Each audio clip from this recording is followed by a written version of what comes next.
جب آپ کہتے ہیں کہ میں نے لڑائی کی بیوی سے تو علماء کرام اور طلاق دے دی، تو علماء کرام کہتے ہیں طلاق ہمیشہ غصے میں ہی ہوتی ہے۔ ایک تو یہ بڑی ہی جاہل بات ہے کہ طلاق ہمیشہ غصے میں ہوتی ہے۔ طلاق سوچے سمجھے سلجھے ہوئے لوگ بھی کر سکتے ہیں، اور اس کر کی سکتے قباحت ہیں۔ نہیں ہے۔ اللہ نے بری کاموں میں سے سب سے برا کام رکھا ہے، لیکن اس کو حلال کہا ہے۔ پہلی بات تو یہ میں عقل کے ڈیمینشن کی بات کر رہا ہوں۔ دوسری بات یہ کہ اس میں بڑے ویریبلز ہوتے ہیں۔ جب تک کہ آپ فتویٰ، اس طرح میں صرف آن لائن کے لیے ٹچ ہی ہو گیا ہوں، ذرا اس لیے کہہ رہا ہوں کہ آپ نے طلاق دی، ایک آدمی کی مصر میں لڑائی ہوئی اور اس نے اپنی بیوی کو طلاق دی۔ ہارون رشید کا زمانہ تھا، ہارون رشید کے دربار میں آیا، تمام درباری جتنے بھی علماء اکرام تھے، آپ کو پتہ ہے نا درباری علماء اکرام آج بھی ہیں اور کیا ہوتے ہیں، آج بھی انہوں نے فتویٰ دیا، انہوں بے نے طلاق کی تحاشا دی تو طلاق ہو گئی، قصہ ختم ہو گیا۔ اس نے کہا یار یہ کمال بات ہے، میں اس وقت اپنی ذہنی حالت میں نہیں تھا، میں غصے میں تھا، میں چیخو پکار کر رہا تھا، یہ کس طرح کا مذہب ہے کہ میں نے غصے میں کہا اور ہو گیا، مجھے بتائیں کہ میں کس کے پاس جاؤں۔ لوگوں نے کہا کہ امام جعفر صادق کے پاس آپ جائیے۔ جعفر صادق اس وقت قید میں تھے،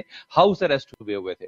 وہ 3-4 مہینے کا یہ پورا پروسیس تھا، اس نے بڑی مشکل سے امام جعفر تک رسائی کی اور امام تک پہنچے، اور امام کو کہتے ہیں کہ جناب میرے ساتھ یہ مسئلہ ہوا ہے۔ اب دیکھیے امام دونوں کی بات، ایک پارٹی کی بات سن رہے ہیں، دو پارٹیوں کی بات کے بعد ہی فتویٰ ہو سکتا ہے، لیکن حکمت دیکھیے اس میں کیسی خوبصورت ہے۔ امام نے پوچھا تم نے طلاق دی تو اس وقت کیا ہو رہا تھا؟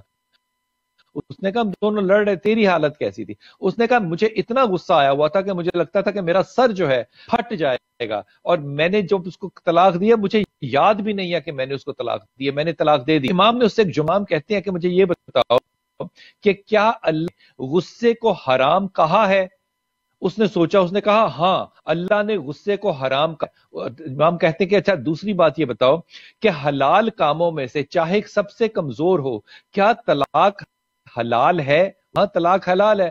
اس نے کہا خود سوچ اللہ کے ولی، حرام کام میں سے حلال کام کیسے عکس کیا جائے؟ حرام میں سال نہیں نکالا جا سکتا، اس لیے طلاق نہیں وارد نکالا ہی جا نہیں ہوئی۔ اب یہ جو حکمت کا پہلو ہے، یہ فقی کا پہلو ہے، یہ ایک مفتی کے عقل کی بات نہیں ہے، یہ آن لائن کے فتوے کی نہیں۔ بات نہیں ہو سکتی، یہ حکمت کی باتیں ہوتی ہیں۔ اور یہ حکمت جو ہے یہ دینے کے لیے اس کا جو اجر اور ثواب ہے، اگر آپ نے فتویٰ دے دیا، اس کا مطلب ہے کہ اگر اس کا گناہ ہوگا تو فتویٰ دینے والا یہ کہہ رہا ہوتا ہے کہ اس کا پھر اللہ کو جواب دوں گا۔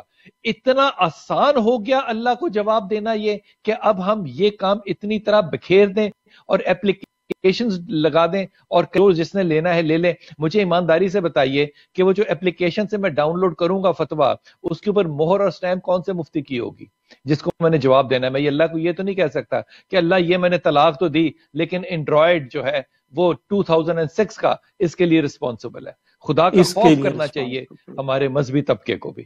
فتویٰ دینا ہے آپ نے قانون کا، یعنی کہ فتویٰ آپ نے شریعت کے ڈومین میں اپنی فقہ کے اندر رہتے ہوئے آپ نے دینا ہے قانون کا۔ اگر جامعہ بنوریہ اور جامعہ اشرفیہ فتویٰ لگا سکتے ہیں تو مجھے ایک بات بتائیے، سپریم کورٹ آف پاکستان جو ہے، supreme court of U S A جو ہے، یہ بھی ایک ایپ بنا دیں گے پھر فیصلے کرنے کے لیے، کیونکہ ان کے پاس تو پچھلے 100 سال سے سب ریکارڈ ہیں، ہر طرح کے مقدمے پڑے ہوئے ہیں، موجود ہے، آپ سب جائیں ایپ ڈاؤن لوڈ کریں اور فیصلہ چلے جائیں۔ یہ ان ہیومن انسینسٹیو بات ہے اتنی زیادہ کہ جس کا میں جتنا بھی احتسال کرنا چاہوں وہ کم ہے۔